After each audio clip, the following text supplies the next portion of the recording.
Okay, thank you, Deepika. This was all about our SAGE group. SAGE group, the emerging group of Madhya Bharat. It is also starting a new university, that is a SAGE University at Bhopal also. We are already running one university at Indore, that is SAGE University Indore, and 5 institutes at Bhopal with the name SIRT, SIRTS, SIRTE, SIRTES Pharmacy, and SIRT Pharmacy. Also, we are running two international schools, that is a SAGE International School at Bhopal, one in Ayodhya Nagar and one in the Danish Kunj. So on the behalf of SAGE Group, Dr. Nilesh Jain welcomes you all. Before we start the webinar on Android application development, I want to introduce Mr. Shiladit Raj, who is the speaker of the webinar today. Mr. Shiladit Raj is having the experience of about 7+ years in the field of software development and training and placement.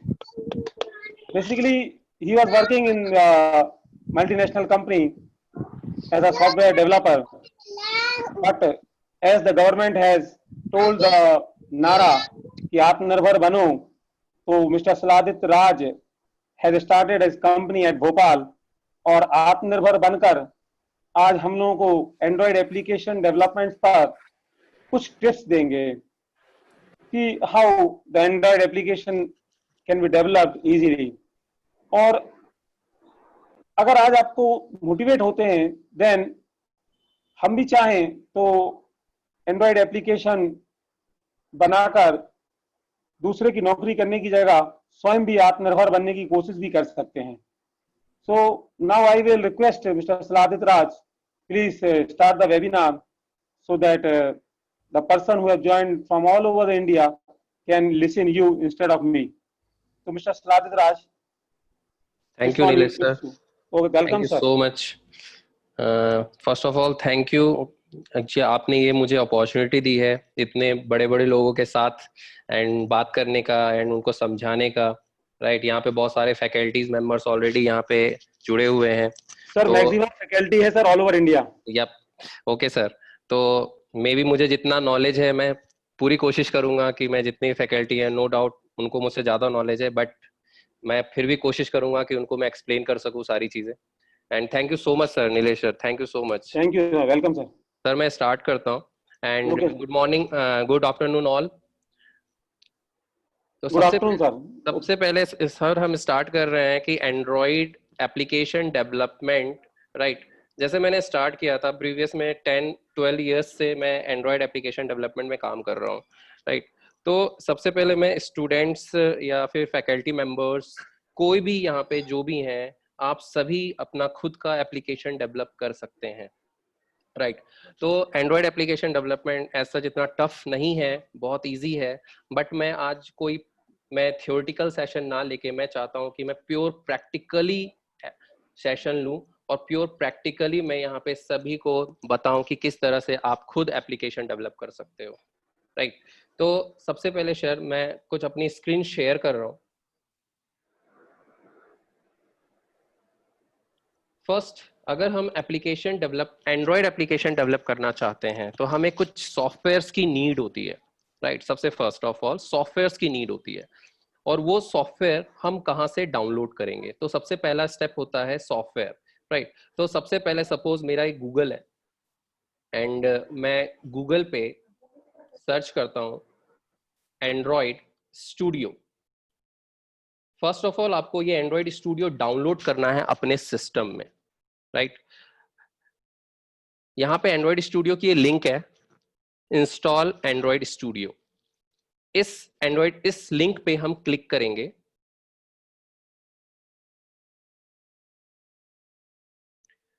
जैसे ही हमने ये click किया link पे, ये page open हुआ है। इस page पे एक ऑप्शन आ रहा है डाउनलोड। Right, download. इस डाउनलोड पे हम क्लिक करते हैं।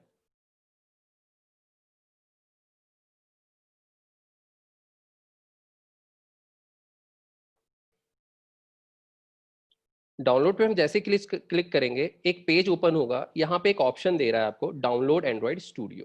राइट, यहाँ से आपको अपना एंड्रॉयड स्टूडियो इंस्टॉल करना है। बेसिकली एक आईडीई है जहां पे हम कोड लिखते हैं, राइट? जैसे आप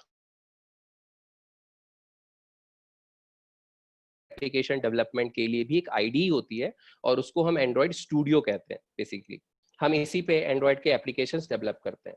आप यहाँ पे डाउनलोड करोगे, बेसिकली ये लेटेस्ट वर्जन है 4.0 जो हम जिसको यूज करने वाले हैं। आपने सपोज यहाँ पे डाउनलोड एंड्रॉयड स्टूडियो पे क्लिक किया, आपका ये EXE फाइल डाउनलोड हो जाएगा। डाउनलोड होने के बाद हमें क्या करना है, उसको डबल क्लिक करके इंस्टॉल करना है अपने सिस्टम पे। इंस्टॉल करने के बाद हमें सपोज यहाँ मैंने ऑलरेडी इंस्टॉल कर रखा है, सपोज ये मेरा एंड्रॉयड स्टूडियो है, इसको मैं डबल क्लिक करके ओपन करता हूँ। मेरा ऑलरेडी डाउनलोडेड है, मैं वापस से डाउनलोड नहीं करूंगा, वापस से इंस्टॉल नहीं करूंगा, राइट? मैं एंड्रॉयड स्टूडियो को ओपन करता हूँ। यहाँ पे ये मेरा एंड्रॉयड स्टूडियो है एंड यहाँ पे हम प्रोजेक्ट क्रिएट कर सकते हैं, यहाँ पे हम एप्लीकेशन डेवलप कर सकते हैं। तो जैसे मैंने अभी कहा था कि मैं ये सेशन प्योर प्रैक्टिकली लेना चाहता हूँ, नॉट अ थ्योरेटिकली, राइट? तो यहाँ पे हम स्टार्ट करते हैं कि हम एंड्रॉयड ऐप कैसे डेवलप करेंगे। फर्स्ट ऑफ ऑल यहाँ पे हमें दिख रहा है start a new Android studio project. तो फर्स्ट मैं यहाँ पे क्लिक करता हूँ एंड्रॉयड। जैसे ही मैंने क्लिक किया, आप लोगों को यहाँ दिख रहा होगा कि Android, basically what is Android? Android is a operating system like Windows, Linux, Macintosh, right? तो जैसे हमारा ये सारे ऑपरेटिंग सिस्टम्स होते हैं, इसी तरह से हमारा जो एंड्रॉयड है वो भी एक ऑपरेटिंग सिस्टम है। एंड हमारा काम क्या है, हम क्या डेवलप करते हैं? हम एंड्रॉयड सिस्टम के कंपैटिबल एप्लीकेशंस डेवलप करते हैं। यानी कोई भी एप्लीकेशन हम डेवलप कर सकते हैं, राइट? लेकिन आज की डेट में हमारा एंड्रॉयड जो ऑपरेटिंग सिस्टम है वो किस किस प्लेटफॉर्म पे वर्क कर रहा है? फर्स्ट ऑफ ऑल हम किस किस प्लेटफॉर्म के लिए एंड्रॉयड एप्लीकेशन डेवलप कर सकते हैं? यहाँ पे आपके सामने ऑप्शंस हैं। फोन एंड टैबलेट के लिए एप्लीकेशन डेवलप कर सकते हो। वॉच, जो हम स्मार्ट वॉचेस होते हैं, हम उसके लिए एप्लीकेशन डेवलप कर सकते हैं। टीवी, हम टीवी के लिए एप्लीकेशन डेवलप कर सकते हैं। हमारे जो कार्स होती हैं जिसमें म्यूजिक प्लेयर लगा होता है, हम उसके लिए एप्लीकेशन डेवलप कर सकते हैं। हम इलेक्ट्रॉनिक्स प्रोडक्ट्स के लिए हम एप्लीकेशंस डेवलप कर सकते हैं, right? Electronics product in the sense, जैसे आज की डेट में हमने IoT से कनेक्ट कर रखा है अपने एप्लीकेशंस को। सपोज मैं चाहता हूं अगर मेरा फैन ऑन करना है तो मैं अपने एप्लीकेशन से करूं, ऑफ करना है तो मैं अपने एप्लीकेशन से करूं, लाइट ऑन करना है, लाइट ऑफ करना है तो मैं अपने एप्लीकेशन से करूं। तो ये सब काम भी हम कर सकते हैं एप्लीकेशन। तो यहाँ पे मल्टी प्लेटफॉर्म आपको दिया गया है कि आप किस पे एप्लीकेशन डेवलप करना चाहते हो। फर्स्ट ऑफ ऑल सपोज हम किसी स्टूडेंट ने कहा कि सर मुझे वॉच पे एप्लीकेशन डेवलप करना है, या किसी ने कहा टीवी पे करना है, तो सभी का सिनेरियो सेम होता है। ऐसा नहीं है कि अगर हम फोन एंड टैबलेट के लिए एप्लीकेशन डेवलपमेंट सीख रहे हैं तो हमें कुछ वॉच के लिए कुछ अलग सीखने की जरूरत है। नहीं, आप अगर फोन एंड टैबलेट के लिए एप्लीकेशन बना सकते हो तो आप उसी तरह से सेम सिमिलर वे में वॉच के लिए भी एप्लीकेशन डेवलप किया जा सकता है, टीवी के लिए भी किया जा सकता है, इलेक्ट्रॉनिक्स प्रोडक्ट्स के लिए भी किया जा सकता है, राइट? तो मैं आज का सेशन फोन एंड टैबलेट के लिए दूंगा कि फोन एंड टैबलेट पे एप्लीकेशन कैसे डेवलप किया जाता है।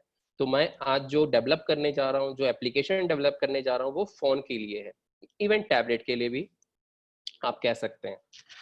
अब यहाँ पे सबसे फर्स्ट थिंग क्या होती है, यहाँ पे कुछ टेम्पलेट्स दिए गए हैं, राइट? ये सब टेम्पलेट्स हैं और टेम्पलेट्स का नाम, नेमिंग कन्वेंशन क्या है? No activity, basic activity. This activity Android के टर्म में स्क्रीन्स को एक्टिविटी कहा जाता है। एक्टिविटी जैसे वेबसाइट हम लोग बनाते हैं तो वेबसाइट में बहुत सारे पेजेस होते हैं, राइट? इसी तरह से अगर हम एंड्रॉयड में एप्लीकेशन डेवलप करते हैं तो उसमें हम स्क्रीन्स को एक्टिविटीज कहते हैं, राइट? फॉर एग्जांपल अगर हम व्हाट्सएप की स्क्रीन्स की बात करें तो व्हाट्सएप में कितनी स्क्रीन्स हमारे सामने आती हैं? इवन मेरे सामने 3 स्क्रीन्स आती हैं, कॉल, चैट और स्टेटस, राइट? कॉन्टेक्ट और स्टेटस समथिंग 3। एंड आप मेन्यू ऑप्शन में जाते हो तो वहां भी बहुत सारे ऑप्शंस आते हैं, राइट? तो मल्टीपल स्क्रीन, तो हम लोग मल्टीपल स्क्रीन्स क्रिएट कर सकते हैं, राइट? तो यहाँ एक्टिविटी का मतलब होता है स्क्रीन, आप स्क्रीन क्रिएट करने जा रहे हो, राइट? तो यहाँ बहुत सारी स्क्रीन्स ऑलरेडी यहाँ पे उन्होंने दे दी हमें बना के, बहुत सारे स्क्रीन है यहाँ पे, टेम्पलेट्स बहुत सारे। सपोज मुझे गूगल मैप के से रिलेटेड कोई टास्क करना है, सपोज मुझे एक कैब बुकिंग ऐप बनाना है।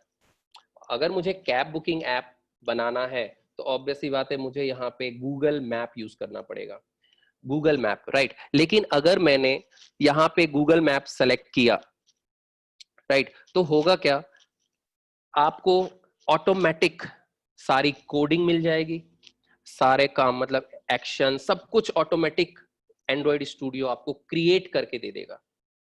लेकिन हमने क्या सीखा उससे? अगर ये ऑटोमेटिक सारे कोड करके दे देगा, सारा यूआई डिजाइन करके दे देगा, तो हम कुछ नहीं सीख पाएंगे।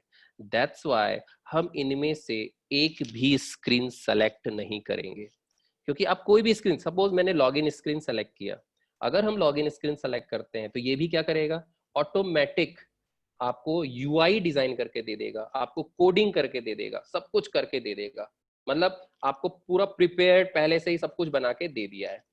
तो हम लोग क्या कर सीख नहीं पाते हैं कि इसके पीछे क्या कोड है, कैसे इसने काम किया। तो इसीलिए मैं इस सेशन में इनमें से एक भी एक्टिविटी सेलेक्ट नहीं करूंगा। मैं यहाँ पे सेलेक्ट करूंगा नो एक्टिविटी। नो एक्टिविटी का मीन्स मैं एंड्रॉइड स्टूडियो से ये कह रहा हूं कि मुझे आपकी एक भी टेम्पलेट, एक भी स्क्रीन नहीं चाहिए। मैं खुद की स्क्रीन क्रिएट करूंगा, मैं खुद से डिजाइन करूंगा सारे यूआईज और खुद का एक्शन करूंगा। तो यहाँ पे मैंने सेलेक्ट किया ऐड नो एक्टिविटी, देन मैं नेक्स्ट पे क्लिक करता हूँ। होप सो आपको एक क्लियर हुआ होगा कि एक्टिविटी हमने क्यों सेलेक्ट किया नो एक्टिविटी। नेक्स्ट, यहाँ पे सबसे इंपॉर्टेंट चीज है कि एप्लीकेशन नेम, आप जो एप्लीकेशन डिजाइन करने जा रहे हो उस एप्लीकेशन का नाम क्या है। फर्स्ट ऑफ ऑल तो नेम, एप्लीकेशन नेम आप कुछ भी दे सकते हो यहाँ पे, जैसे पेटीएम, व्हाट्सएप, जैसे ये नाम है वैसे ही हमारे एप्लीकेशन का भी नाम हो सकता है, जैसे SIRT। अब मैं सेज ग्रुप के लिए अगर एप्लीकेशन बनाता हूं तो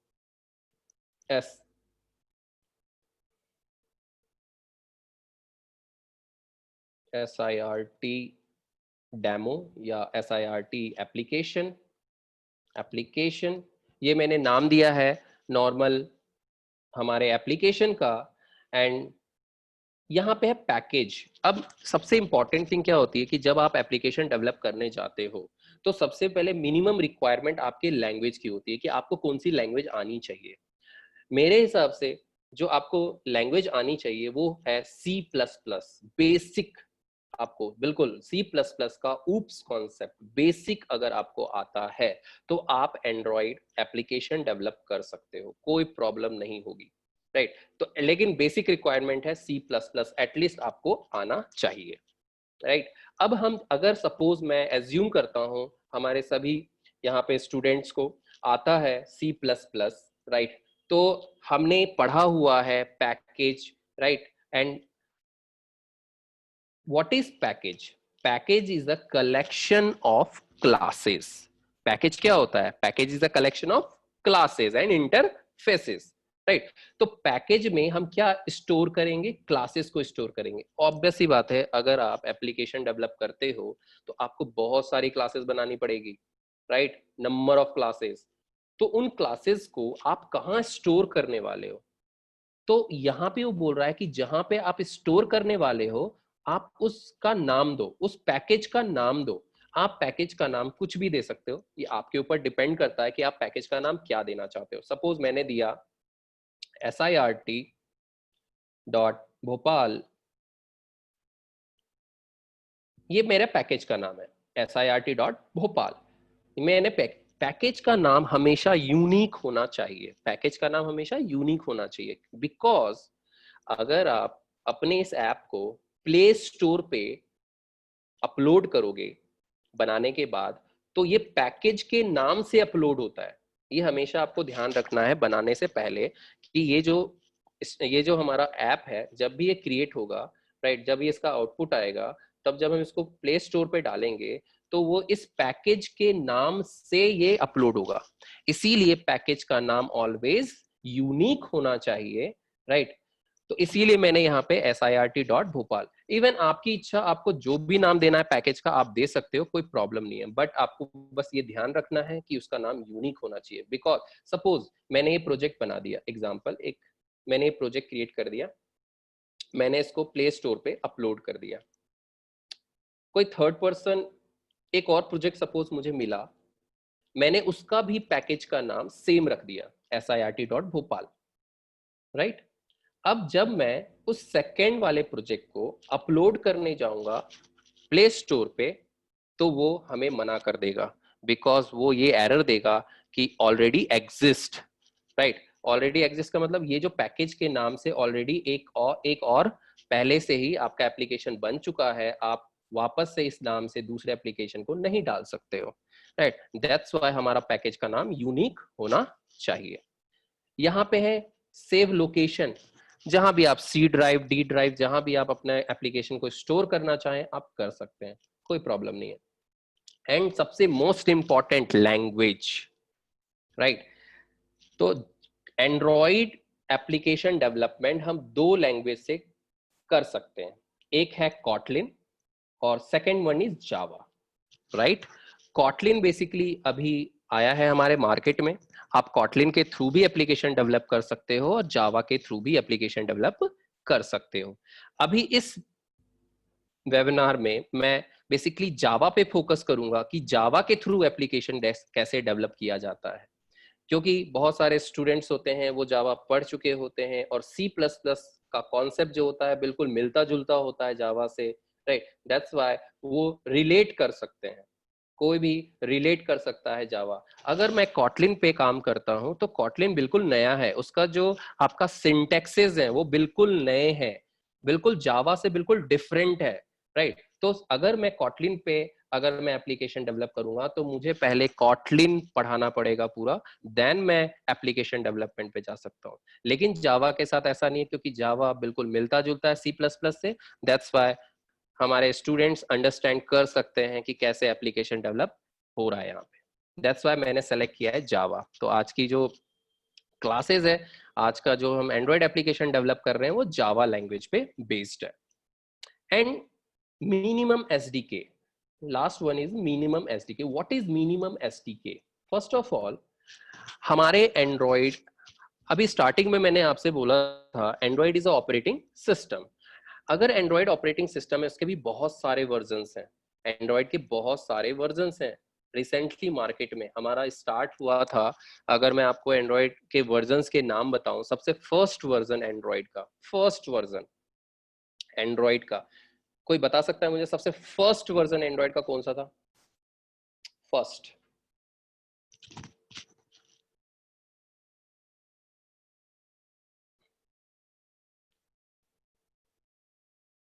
first version is alpha, it's alpha.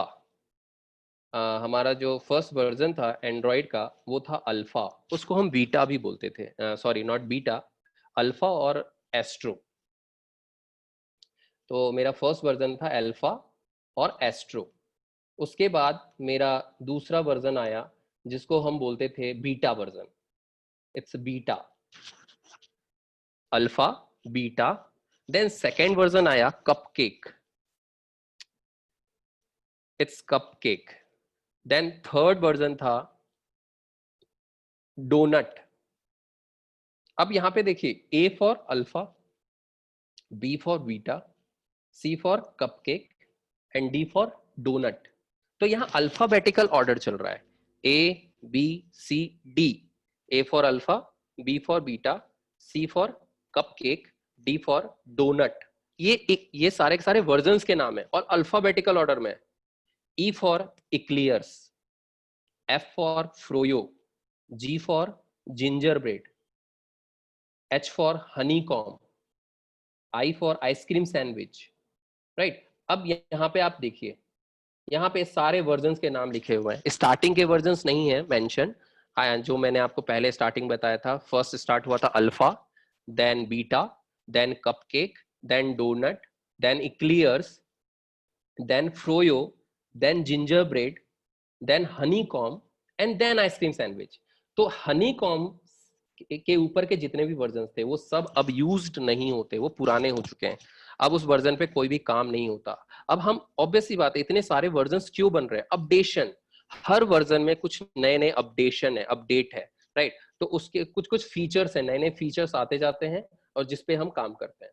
तो ऑब्वियस सी बात है, ये सारे के सारे एंड्रॉइड के वर्जन्स हैं। Ice cream sandwich, jelly bean, KitKat, lollipop, marshmallow, nougat, Oreo, pie, Q, right, and are.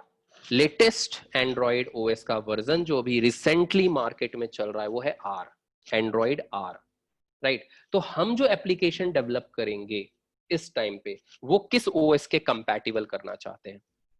हम हमेशा एंड्रॉइड स्टूडियो क्या करता है, लेटेस्ट ओएस के कंपैटिबल ही एप्लीकेशन डेवलप करता है हमेशा।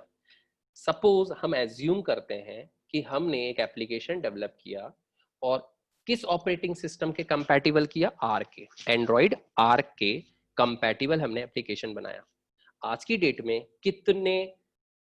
कितने स्टूडेंट्स होंगे जिनके पास नया ऑपरेटिंग सिस्टम होगा उनके उनके मोबाइल में? बहुत कम, लिमिटेड, राइट? लेकिन अगर मैं सभी के कंपैटिबल एप्लीकेशन डेवलप करके देता हूं तो मेरा फायदा होगा, क्योंकि हमारे जो यूजर्स हैं वो बहुत ज्यादा बढ़ जाएंगे, राइट? तो यहाँ पे ये बोल रहा है कि मिनिमम एसडीके मतलब आप कहां तक एप्लीकेशन को चलाना चाहते हो, आप मिनिमम मिनिमम ओएस कौन सा देना चाहते हो जिसपे आपका एप्लीकेशन वर्क करेगा। सपोज मैंने कहा ओरियो, मैंने मिनिमम क्या लेवल दिया? ओरियो। तो यहां देखिए क्या लिखा है, your app will run on approximately 60.8% of devices only, means 40% devices support नहीं करेगा आपके ऐप को, राइट? मैंने नॉगट सर्च किया, नॉगट में देखिए क्या बोल रहा है, 66.2% डिवाइसेस ही सपोर्ट करेगा इस ऐप को, बाकी के डिवाइसेस सपोर्ट नहीं करेंगे। मतलब मेरे जो और बाकी के 44% यूजर्स हैं वो मेरे इस ऐप को यूज नहीं कर पाएंगे। मैं अगर यहाँ पे मार्शमेलो सेलेक्ट करता हूं तो यहाँ पे क्या आया, your app run approximately 84.9% of devices, ये बेस्ट है, राइट? 84% मेरा मार्केट में ये मेरा एप्लीकेशन चला जाएगा, 84% यूजर्स इस मेरे एप्लीकेशन को यूज कर सकते हैं। मैं और थोड़ा सा नीचे जाता हूं, किटकैट, जब मैं किटकैट सेलेक्ट करता हूं तो यहाँ पे क्या शो कर रहा है, 98.1% ऑफ डिवाइसेस पे ये चलेगा। लेकिन अगर मैं यहाँ पे आइसक्रीम सैंडविच सेलेक्ट करता हूं तो ये क्या बोल रहा है, आपका ऐप 100% ऑफ डिवाइसेस को पे चलने वाला है। मतलब आप जो भी एप्लीकेशन डेवलप करोगे यहाँ पे वो हर एक मोबाइल में चल सकता है, हर एक मोबाइल के कंपैटिबल होगा, हर ओएस पे आप चला सकते हो, हर एंड्रॉइड ओएस पे, हर ओएस पे मतलब एंड्रॉइड ओएस पे, हर एक एंड्रॉइड ओएस पे आपका ये एप्लीकेशन वर्क कर सकता है। तो मिनिमम एसडीके का मतलब होता है कि आप किस चीज को मिनिमम क्या सेलेक्ट करना चाहते हो। तो हमेशा हम मिनिमम आइसक्रीम सैंडविच करते हैं बिकॉज मुझे 100% ऑफ डिवाइसेस पे इस एप्लीकेशन को रन करना है। होप सो आपको ये सारी चीजें क्लियर हुई होगी, एप्लीकेशन का नाम, पैकेज का नाम, लोकेशन, लैंग्वेज एंड हमें किस वर्जन के कंपैटिबल एप्लीकेशन डेवलप करना है। जैसे ही मैं फिनिश करता हूं यहाँ पे, जैसे ही मैं यहाँ पे फिनिश करूंगा मेरा एक प्रोजेक्ट क्रिएट होगा।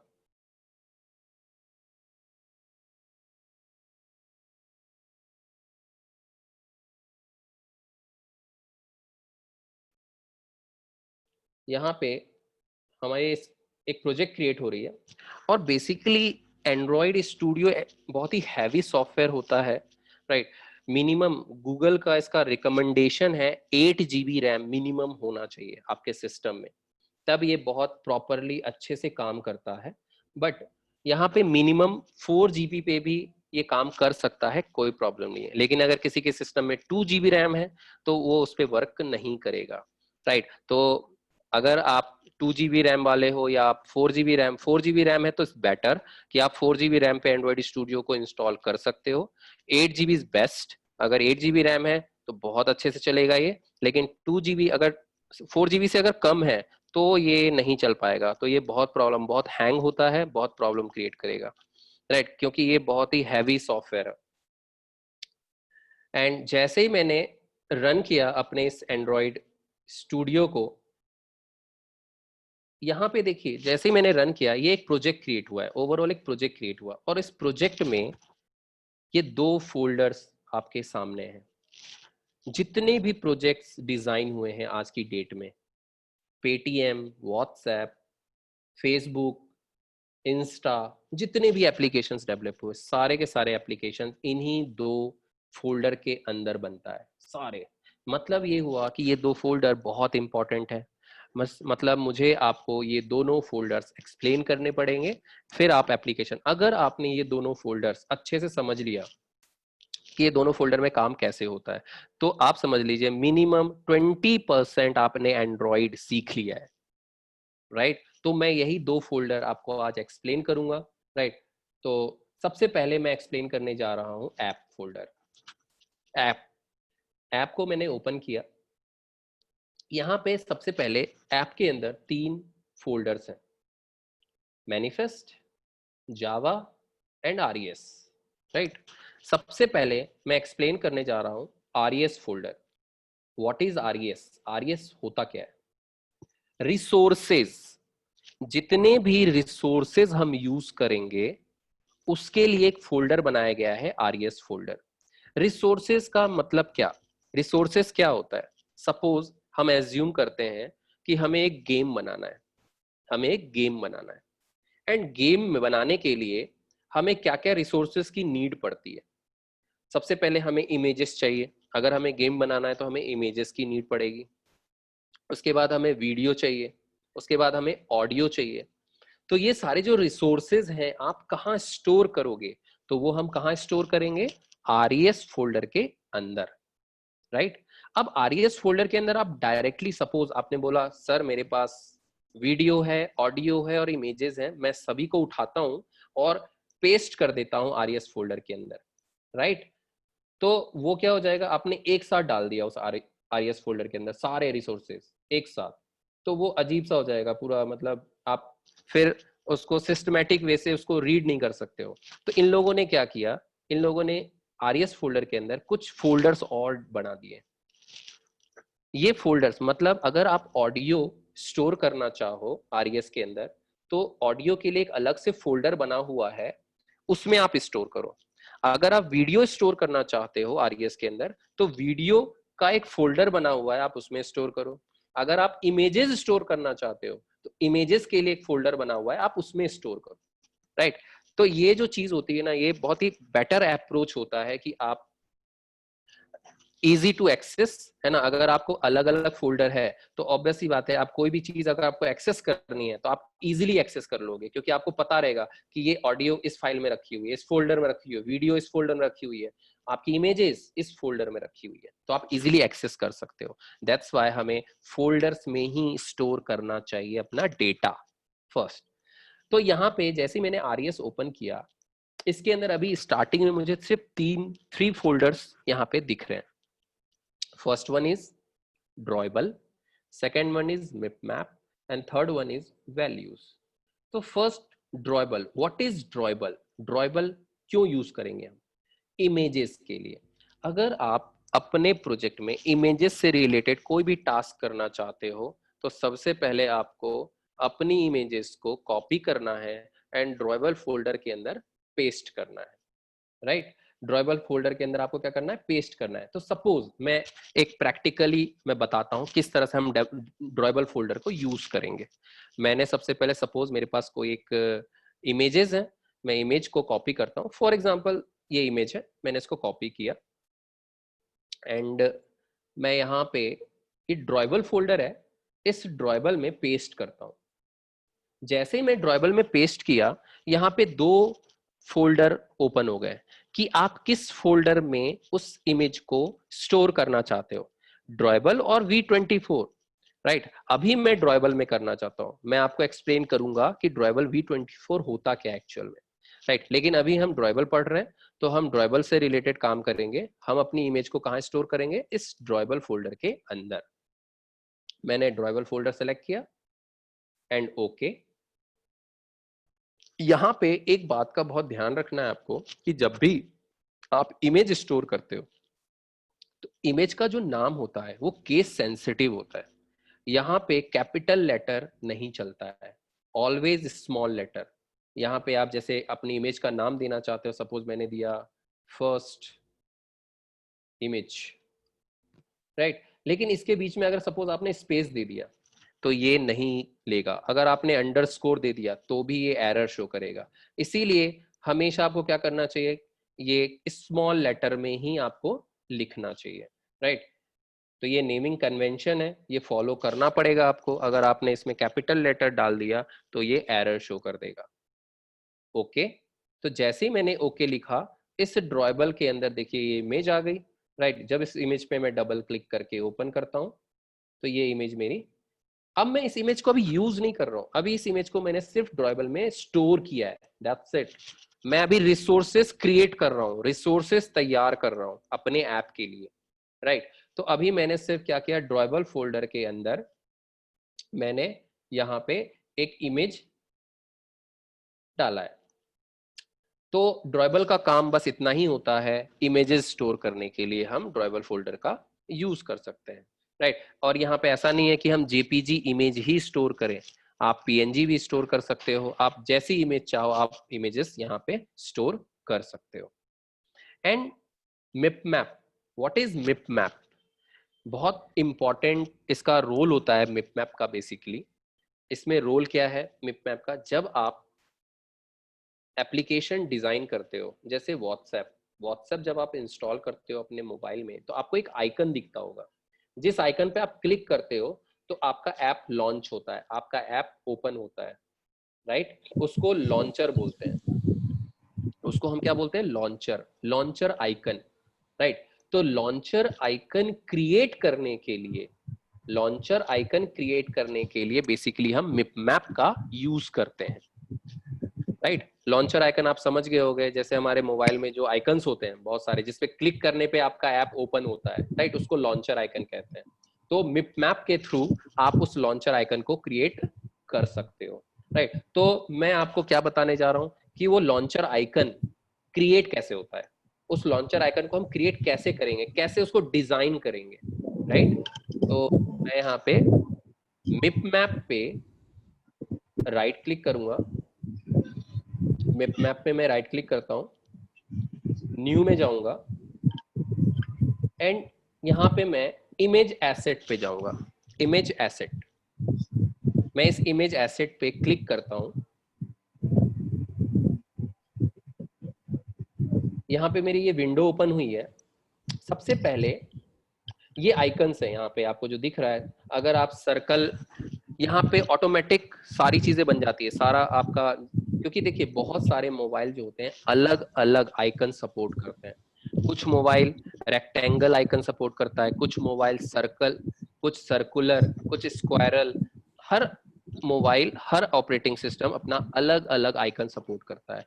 तो ये क्या करेगा, ऑटोमेटिक सभी के लिए, सभी ओएस के लिए ऑटोमेटिक आइकन जनरेट कर देगा, आपको अलग अलग करने की जरूरत नहीं है, ये एक साथ सभी ऑपरेटिंग सिस्टम के लिए आइकन जनरेट कर देगा। इवन आपका प्ले स्टोर के लिए भी, गूगल प्ले स्टोर के लिए भी देखो ये आइकन क्रिएट कर देगा ऑटोमेटिक, राइट। तो कैसे क्रिएट किया जाए, सबसे पहले मैं पाथ, यहाँ पे इमेज का पाथ देते हैं, तो मैंने इस पे क्लिक किया एंड यहाँ पे मैं मेरी इमेज सेलेक्ट करता हूँ, जिस इमेज को मुझे बनाना है आइकन, सपोज ये वॉच है एंड मैं इसको as a launcher icon create करना चाहता हूँ, तो मैंने इस पे क्लिक कर दिया, राइट। क्लिक जैसे किया, यहाँ पे ये शो हो रहा है कि भैया ये आप एक आइकन सेलेक्ट करना चाहते हो, एक आपने इमेज दिया है। अगर आपको लगता है कि ये बहुत ज्यादा बड़ा दिख रहा है तो आप यहाँ ट्रिम कर सकते हो उसको, ये ट्रिम का ऑप्शन है यहाँ पे, ट्रिम, राइट। रिसाइज करना, तो आप रिसाइज भी कर सकते हो, जैसे मैं यहाँ पे रिसाइज कर रहा हूँ, आप यहाँ से रिसाइज कर सकते हो उसको, जैसे मैंने इतना डाला। अब आप चाहते हो कि ये जो बैकग्राउंड कलर है ये भी व्हाइट हो जाए, ये जो बैकग्राउंड कलर है ये बहुत ही ऑड दिख रहा है, तो मैं इसके बैकग्राउंड कलर को व्हाइट करना चाहता हूं तो मैं इसका बैकग्राउंड लेयर चेंज कर दूंगा। यहाँ ऑप्शन एक बैकग्राउंड लेयर का, ये बैकग्राउंड लेयर का एक ऑप्शन दिख रहा है आपको, आप इस पे आप क्लिक करोगे एंड कलर ऑप्शन है यहाँ पे आपका कलर, आप इस कलर ऑप्शन पे जाओगे एंड कलर, यहाँ पे कलर है, आप इस कलर पे क्लिक करोगे एंड यहाँ पे कलर कॉम्बिनेशंस आ गए आपको कि आपका बैकग्राउंड कलर आपको क्या डालना है, आप ये डाल सकते हो। बट मुझे व्हाइट डालना है तो मैं व्हाइट पे सेलेक्ट करता हूँ कि मुझे व्हाइट चाहिए एंड चूज। तो आपका जो पूरा बैकग्राउंड कलर है वो व्हाइट हो गया, राइट। तो अब जो आपका प्ले स्टोर पे जैसे आपका आइकन बनेगा वो इस तरह से बनेगा, राइट। और किसी भी मोबाइल पे अगर आप चलाते हो तो उसका आइकन इस तरह से बनेगा, ठीक है।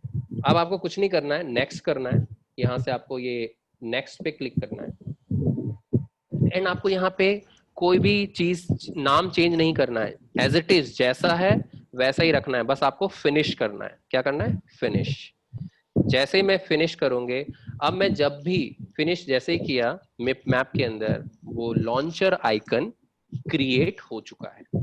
अब जब भी मैं अपने इस ऐप को अपने मोबाइल में इंस्टॉल करूंगा तो जो आइकन क्रिएट होगा, लॉन्चर आइकन बन के आएगा वो जो मैंने बनाया है, फाइजा पेन में ना, राइट। तो होप सो आपको ड्रॉयबल समझ में आया होगा, ड्रॉयबल क्यों यूज करते हैं और मिप मैप क्यों यूज करते हैं। ड्रॉयबल बेसिकली यूज किया जाता है इमेज स्टोर करने के लिए और मिप मैप बेसिकली यूज किया जाता है आइकन क्रिएट करने के लिए, लॉन्चर आइकन क्रिएट करने के लिए, राइट। तो होप सो आपको ये दोनों चीजें क्लियर है। अब मैं यहाँ पे थर्ड फोल्डर है वैल्यूज फोल्डर, मैं वैल्यूज फोल्डर के बारे में एक्सप्लेन करने जा रहा हूँ कि व्हाट इज ये वैल्यूज फोल्डर। ఆలోచించదు అలాగా ఏది బిత్త పాడైపోతే బ్రిచ్చ పాడైపోతే ఏం చేస్తాం ఎలా కుట్టేది वैल्यूज फोल्डर में क्या होता है, इस वैल्यू फोल्डर को जब मैं ओपन करता हूँ तो यहाँ पे देखिए बहुत सारे XML फाइल्स हैं। अब यहाँ पे XML क्या है, क्यों यूज हो रहा है, हम यहाँ पे XML क्यों यूज कर रहे हैं, तो मैं आपको यहाँ पे एक्सप्लेन करता हूँ कि ये XML फाइल क्यों है। फर्स्ट ऑफ ऑल, जब भी आप एप्लीकेशन डेवलप करते हैं तो हमारे पास यहाँ पे दो लैंग्वेजेस आते हैं, एक आता है XML और एक आता है जावा। बेसिकली XML हम यूज करते हैं डिजाइन पार्ट के लिए, और जब इम्प्लीमेंटेशन पार्ट की, जब हम इम्प्लीमेंटेशन करते हैं, राइट, तो हम यूज करते हैं जावा।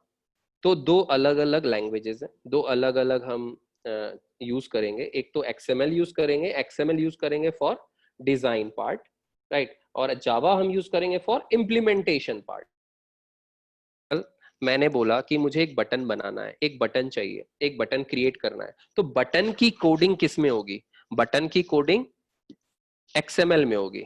और मैंने कहा उस बटन के क्लिक पे मुझे कैमरा ओपन करना है, तो उसके इम्प्लीमेंटेशन की कोडिंग किस में होगी? जावा में होगी, राइट। तो दोनों अलग अलग चीज। यहाँ पे एक चीज है कि जितनी भी चीजें डिजाइन से रिलेटेड है वो सारी की सारी XML के थ्रू ही बनेगी, उसकी कोडिंग XML के थ्रू ही होगी।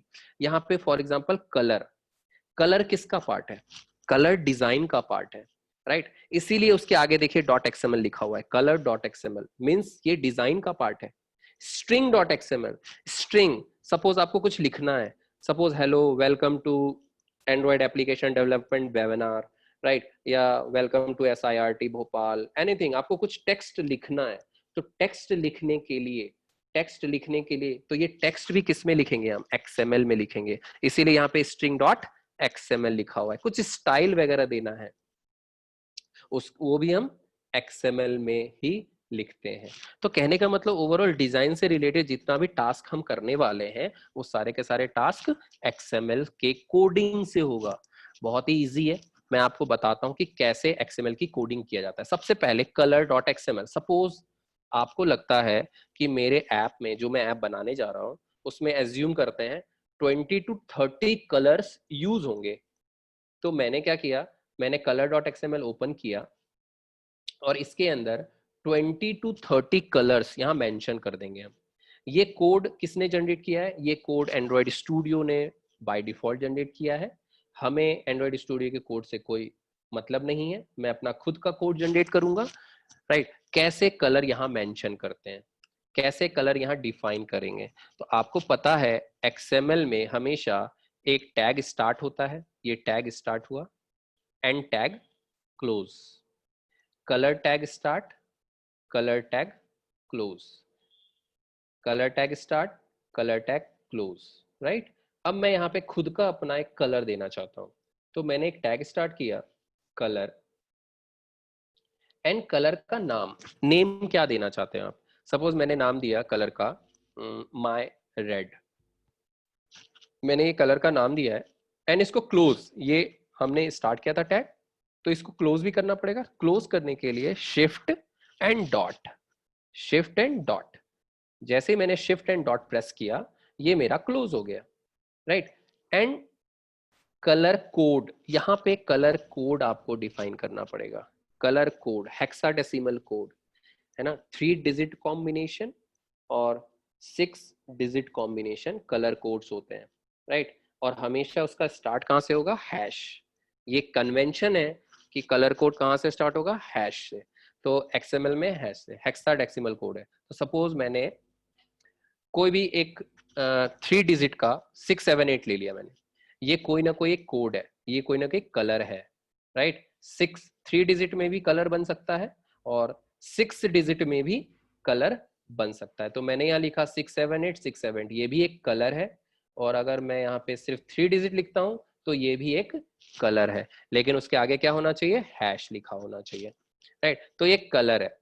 सपोज मुझे रेड कलर, अब मुझे कलर कोड याद है, सपोज मेरे रेड का कलर कोड क्या होता है, 900, ये आपका कलर कोड है, राइट। मैंने यहाँ पे 900 लिखा, ये आपका कलर। और मैंने अगर, तो ये मान लीजिए लाइट है, अगर डार्क करना चाहता हूं तो मैं 30 और ऐड कर देता हूँ, तो ये हमारा क्या हो जाएगा, डार्क कलर।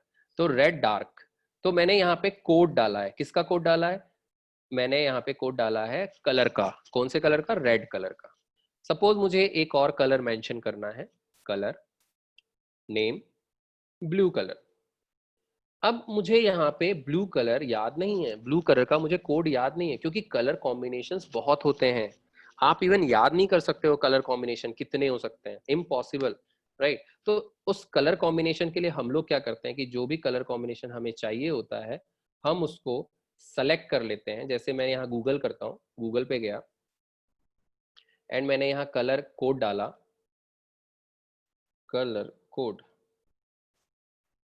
ये आपके कलर कोड्स हैं। आप यहाँ से उस कलर कोड को कॉपी कर सकते हैं। अगर आपको जो भी कलर कोड्स चाहिए, यहाँ पे बहुत सारे कलर कोड्स हैं, मैं यहाँ पे ब्लू चाहिए तो ब्लू का पूरे शेड्स हैं, यहाँ पे आप जो भी कॉपी करना चाहते हो आप कॉपी, यहाँ पे देखिए ये कोड है, आपने इसको कॉपी किया, हैश से स्टार्ट हो रहा है, कॉपी किया और आप अपने प्रोजेक्ट में यहाँ पे स्टोर कर दोगे।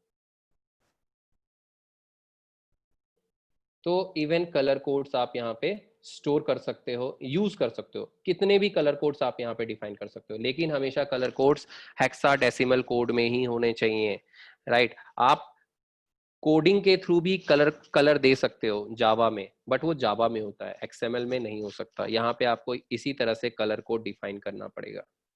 एक और कलर हम डाल देते हैं, अगेन नेम, सपोज मुझे डालना है ग्रीन कलर, एंड इसका कोड क्या है मुझे आइडिया नहीं है इसका कोड क्या है, बट हाँ हम ढूंढ के यहाँ डाल सकते हैं। मैं यहाँ पे अभी जो कोड है मैं कुछ भी डाल देता हूँ, जैसे 989898, ये भी एक कोई ना कोई कलर है आपका, राइट। तो आप इस तरह से अपने color.xml में कलर्स डिफाइन कर सकते हैं। और हमेशा कलर जो डिफाइन होता है वो की वैल्यू पेयर में होता है। यहाँ पे आप देखिए की एंड वैल्यू, की एंड वैल्यू, की वैल्यू, की वैल्यू, की वैल्यू।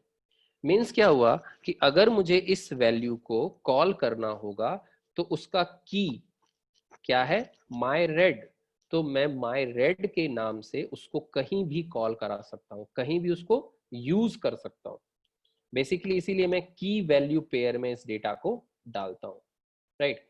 तो होप सो आपको एक चीज क्लियर होगी, की वैल्यू पेयर में हम हमेशा याद रखिएगा XML में की वैल्यू पेयर चलता है और की वैल्यू पेयर में ही हम डेटा को स्टोर करते हैं, राइट।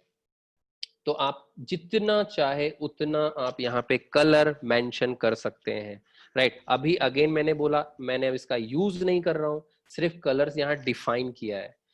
यहाँ ड्रॉएबल में इमेज मैंने डिफाइन किया है, डाला है, उसका यूज अभी मैंने नहीं किया है, अभी मैं रिसोर्सेस क्रिएट कर रहा हूँ केवल, राइट, अभी मैंने उसका यूज नहीं किया है। तो कलर डॉट एक्सएमएल में मैंने कलर्स डाल दिए। अब स्ट्रिंग डॉट एक्सएमएल में मैं कुछ स्ट्रिंग डाल देता हूँ जो मैं स्क्रीन पे शो कराऊंगा यूजर को।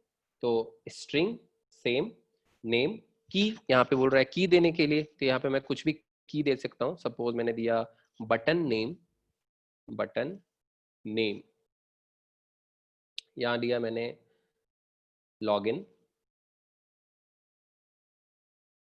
अगेन यहाँ पे एक टैग स्टार्ट हुआ है स्ट्रिंग का एंड एक टैग क्लोज हुआ है एंड की एंड वैल्यू। अगेन मैं एक और स्ट्रिंग देता हूँ name equal to my label and यहाँ लिखता हूँ welcome to my Android world. तो यहाँ पे जो स्ट्रिंग डॉट एक्सएमएल है, स्ट्रिंग डॉट एक्सएमएल हम क्या मेंशन, यहाँ पे कलर मेंशन नहीं कर सकते। मैंने आपको पहले ही बताया था स्पेसिफिक फोल्डर्स हैं सभी के लिए, कलर डॉट एक्सएमएल में ही हम कलर मेंशन करेंगे। स्ट्रिंग डॉट एक्सएमएल में केवल आप स्ट्रिंग मेंशन कर सकते हो, राइट, जो भी आपको लिखना है, जो भी आपको डिस्प्ले करना है, कहाँ, अपने स्क्रीन पे, राइट। तो ये सारी चीजें मैंने यहाँ मेंशन करी। तो मैंने आपको यहाँ पे दो चीजें पढ़ाई है वैल्यूज के अंदर, कलर डॉट एक्सएमएल और string dot XML. Colour dot XML में हम कलर्स मेंशन करेंगे, ये कलर्स मेंशन करेंगे, और कलर भी किस में, की वैल्यू पेयर में, हेक्साडेसिमल कोड, या तो 3 डिजिट कॉम्बिनेशन या फिर 6 डिजिट कॉम्बिनेशन में, राइट। और फिर string dot XML, string dot XML में हम कैसे काम करेंगे, की वैल्यू, की वैल्यू, ये इसका की है एंड ये इसकी वैल्यू है, की एंड वैल्यू, राइट। तो सेम, तो ये दोनों चीज, तो ये ओवरऑल मैंने ड्रॉएबल फोल्डर आपको मैंने अभी एक्सप्लेन किया, मैप फोल्डर अभी मैंने आपको एक्सप्लेन किया, एंड वैल्यूज फोल्डर मैंने अभी आपको एक्सप्लेन किया। और वैल्यूज में क्या क्या एक्सप्लेन किया, कलर डॉट एक्सएमएल पे हम कैसे काम करेंगे और स्ट्रिंग डॉट एक्सएमएल पे हम कैसे काम करेंगे, राइट। अब मैं चाहता हूं ये जो सारे रिसोर्सेज मैंने अभी क्रिएट किए हैं, ये सारे रिसोर्सेज जो अभी मैंने डाले हैं, मैं उनका यूज कैसे करूं, राइट। यूज कहाँ करना है, ये सारी चीजों का यूज कहाँ करना है, स्क्रीन पे। कहाँ करेंगे हम लोग, स्क्रीन पे। लेकिन हमने स्क्रीन तो अभी तक बनाई ही नहीं है, हमने अभी तक स्क्रीन बनाई नहीं है, अभी तक हमने स्क्रीन डिजाइन नहीं करी है। तो अब हमारा सबसे इंपॉर्टेंट काम है स्क्रीन को डिजाइन करना। पहले तो हम स्क्रीन को डिजाइन करेंगे, और स्क्रीन को डिजाइन करने के बाद उस पे जितने भी रिसोर्सेज हमने डाले हैं उन सभी को उस स्क्रीन पे अप्लाई करेंगे, राइट। तो स्क्रीन कैसे डिजाइन होता है, सबसे फर्स्ट ऑफ ऑल स्क्रीन को हम कैसे डिजाइन करेंगे। तो स्क्रीन बनाने के लिए भी एक फोल्डर की नीड पड़ेगी हमें सबसे पहले, क्योंकि यहाँ पे 3 फोल्डर्स थे, तीनों फोल्डर में काम हो चुका है ऑलरेडी। हम इन फोल्डर्स में स्क्रीन नहीं बना सकते हैं, हमें इसके लिए एक नई स्क्रीन, हमें इसके लिए एक नया फोल्डर चाहिए। तो फोल्डर कैसे बनता है, RES पे राइट क्लिक करेंगे, न्यू में जाएंगे, एंड यहाँ पे एंड्रॉइड रिसोर्स डायरेक्टरी पे हम क्लिक करेंगे, एंड यहाँ पे रिसोर्स टाइप दिख रहा है आपको, सेकंड रिसोर्स टाइप। ये सारे फोल्डर्स होते हैं, ये सारे फोल्डर्स हैं। लेआउट फोल्डर का नाम है, मेन्यू भी एक फोल्डर है, मिप मैप भी एक फोल्डर है, नेविगेशन भी एक फोल्डर है, रॉ भी एक फोल्डर है, और ये सारे किसी न किसी चीज के लिए यूज किया जाता है डेवलपमेंट में, राइट। तो अभी मुझे क्या फोल्डर, किस चीज के लिए फोल्डर बनाना है, अभी मुझे स्क्रीन चाहिए। स्क्रीन को हम एंड्रॉइड में एक्टिविटी बोलते हैं, तो अभी हमें एक्टिविटी के लिए एक फोल्डर चाहिए, स्क्रीन के लिए हमें एक फोल्डर चाहिए। तो हम क्या सेलेक्ट करेंगे, लेआउट। लेआउट एक फोल्डर होता है जिसके अंदर हम अपनी सारी एक्टिविटीज स्टोर करते हैं।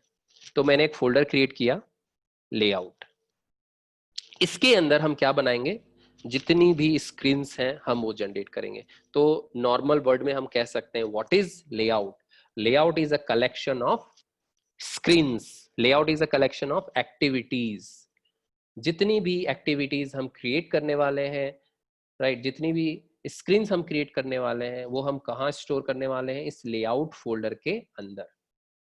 तो अब इस लेआउट के अंदर हम एक स्क्रीन क्रिएट करने जा रहे हैं। तो इस लेआउट पे हम राइट क्लिक करेंगे। मैंने लेआउट पे राइट क्लिक किया इस टाइम पे, ना कि आरईएस पे। लेआउट पे राइट क्लिक करेंगे, न्यू पे क्लिक करेंगे एंड लेआउट रिसोर्स फाइल पे हम क्लिक करेंगे। लेआउट रिसोर्स फाइल, और यहां पे नाम देंगे उस स्क्रीन का जो भी नाम देना चाहते हो आप। सपोज मैंने यहां पे नाम दिया my login screen, login screen. Again यहां पे भी आप कैपिटल लेटर यूज नहीं कर सकते हो। सपोज मैंने यहाँ पे कैपिटल लेटर यूज किया, जैसे जैसे ही मैंने कैपिटल लेटर यूज किया, देखो नीचे एरर आ गया कि आप ये यूज नहीं कर सकते हो कैपिटल लेटर। इसीलिए हम हमेशा इसमें स्मॉल लेटर यूज करेंगे, स्मॉल, राइट। तो मैंने अपने स्क्रीन का नाम क्या दिया, माय लॉगिन स्क्रीन। अभी आपको ये सब चीजों का ध्यान नहीं रखना है, मैं आपको बताऊंगा। अभी सिर्फ आपको क्या देखना है, फाइल नेम क्या दिया है मैंने, दैट्स इट। एंड जैसे मैंने ओके पे क्लिक किया, आप यहां देखो आपकी एक स्क्रीन बन चुकी है, राइट। ये स्क्रीन है।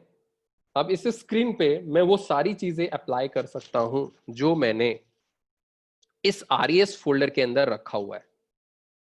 क्या क्या रखा हुआ है, इमेज,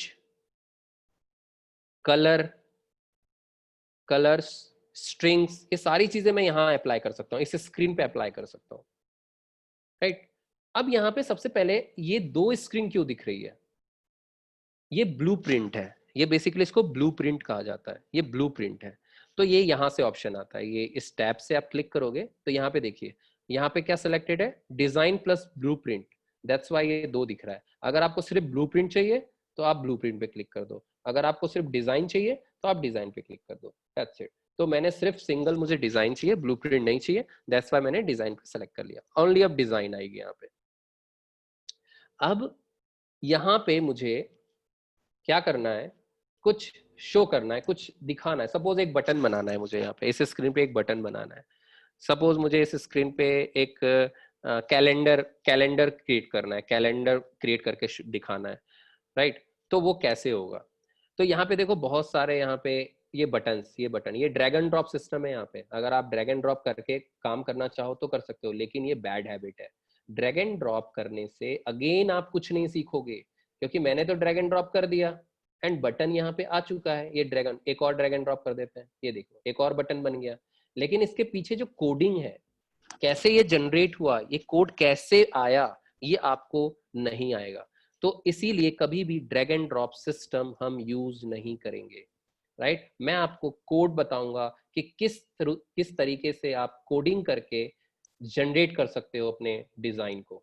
तो यहाँ पे मैं स्टार्ट करता हूँ। सबसे पहले ये आपको होप सो ये स्क्रीन बनानी आ गई होगी। लेआउट पे हम ये स्क्रीन कैसे बनाते हैं, और यहाँ पे इवन एक और ध्यान देने वाली बात क्या है, लेआउट पे जैसे ही मैंने स्क्रीन बनाई थी तो उसके आगे एक्सटेंशन क्या आया, डॉट एक्सएमएल। और ये एक्सएमएल क्यों आया डॉट एक्सएमएल, बिकॉज ऑफ ये भी एक डिजाइन का पार्ट है, क्योंकि बिना स्क्रीन के कोई भी डिजाइन पॉसिबल नहीं है, इसीलिए यहाँ पे डॉट एक्सएमएल। तो मैंने आपको स्टार्टिंग में कहा था जितनी भी चीजें डिजाइन से रिलेटेड होती हैं उसका जो एक्सटेंशन होता है वो क्या होगा, डॉट एक्सएमएल, राइट। तो यहाँ पे आपका मिप मैप, सॉरी वैल्यूज के अंदर कलर डॉट एक्सएमएल है, स्ट्रिंग डॉट एक्सएमएल है।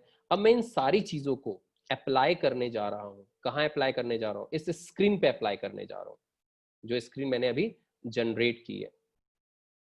तो फर्स्ट ऑफ ऑल यहाँ पे मैं अपनी स्क्रीन ओपन करता हूँ एंड ये दिख रहा है स्प्लिट लिखा हुआ है, स्प्लिट। ये स्प्लिट से क्या होगा, आप इसकी कोडिंग में चले जाओगे। किसकी कोडिंग में, इस स्क्रीन की कोडिंग में। तो आप इस स्प्लिट पे क्लिक कर दो, स्प्लिट। जैसे ही मैंने स्प्लिट पे क्लिक किया, यहाँ पे देखो हाफ पोर्शन में आपका कोडिंग है एंड हाफ पोर्शन में आपका डिजाइन है, राइट। मतलब यहाँ पे आप जो कोड करोगे वो आपको यहाँ दिखेगा, डिजाइन दिखेगा। सपोज अभी मैं सिर्फ आपको एक्सप्लेन नहीं कर रहा हूँ, अभी मैं सिर्फ डिजाइन करके दिखाता हूँ आपको कैसे दिखता है आपको। मैं आपको ये सारी चीजें एक्सप्लेन करने वाला हूँ। जैसे मैं एक बटन क्रिएट करना चाहता हूँ, बटन रैप, रैप सी, यहाँ पे आपको एक डिजाइन दिख गई, बटन बन गया है। मैं इसका नाम देना चाहता हूँ सपोज तो टेक्स्ट एनीथिंग मैंने नाम दिया, सी यहाँ पे एक बटन का नाम, तो आप डिजाइन करते जाओगे, यहाँ पे आपको वो चीज विजिबल होता जाएगा, राइट। अब ये कोड कैसे डिजाइन होता है पहले हम वो समझते हैं।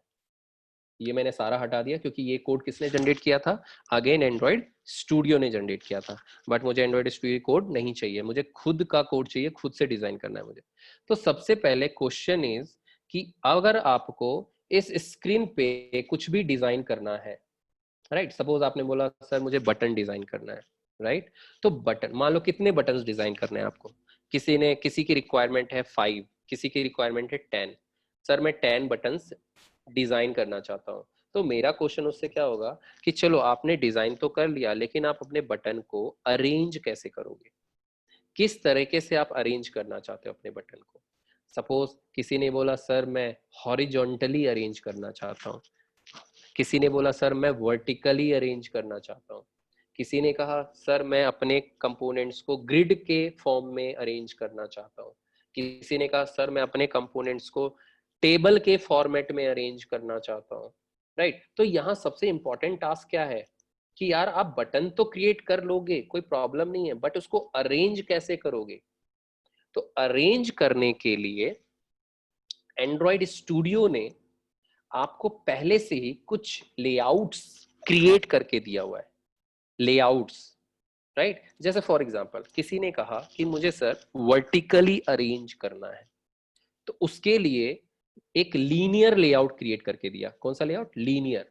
ये लीनियर लेआउट का काम होता है, लीनियर लेआउट का क्या काम होता है, वो अपने कंपोनेंट्स को वर्टिकली या फिर हॉरिजॉन्टली अरेंज करेगा, राइट।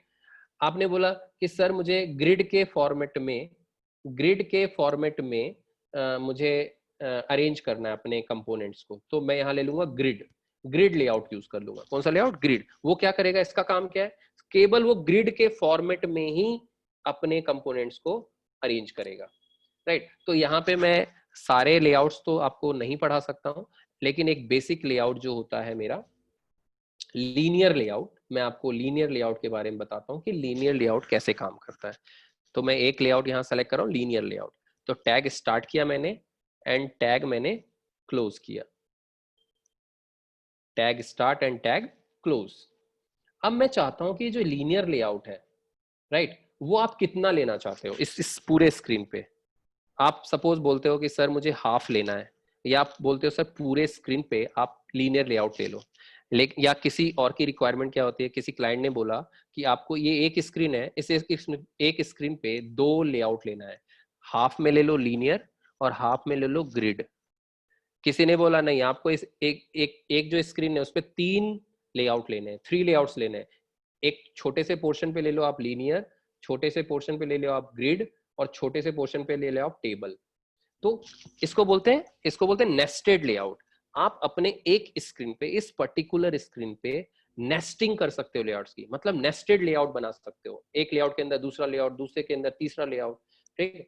और इवन लेआउट्स होते क्या है, ये लेआउट होता क्या है, ये लेआउट कर क्या रहा है, केबल और केबल अरेंज कर रहा है आपके कंपोनेंट्स को, दैट्स इट। इसका और कोई काम नहीं होता, इसका काम केवल अरेंजमेंट है, अरेंज करना आपके कंपोनेंट्स को, दैट्स इट। अभी मैंने लीनियर लेआउट लिया है, तो इसकी मुझे हाइट और विड्थ देनी पड़ेगी, हाइट और विड्थ देनी पड़ेगी, बिकॉज कितना कितना पूरे पे चाहिए, हाफ पे चाहिए, कितने पे चाहिए ये लीनियर लेआउट आपको इस स्क्रीन पे, तो आपको हाइट और विड्थ यहाँ पे देनी पड़ेगी। सपोज मैंने हाइट लिया एंड इसको मैंने हाइट दे दिया मैच पेरेंट, मैं भी आपको बताऊंगा ये मैच पेरेंट क्या होता है, एंड विड्थ भी मैंने दे दिया, विड्थ भी मैंने दे दिया मैच पेरेंट।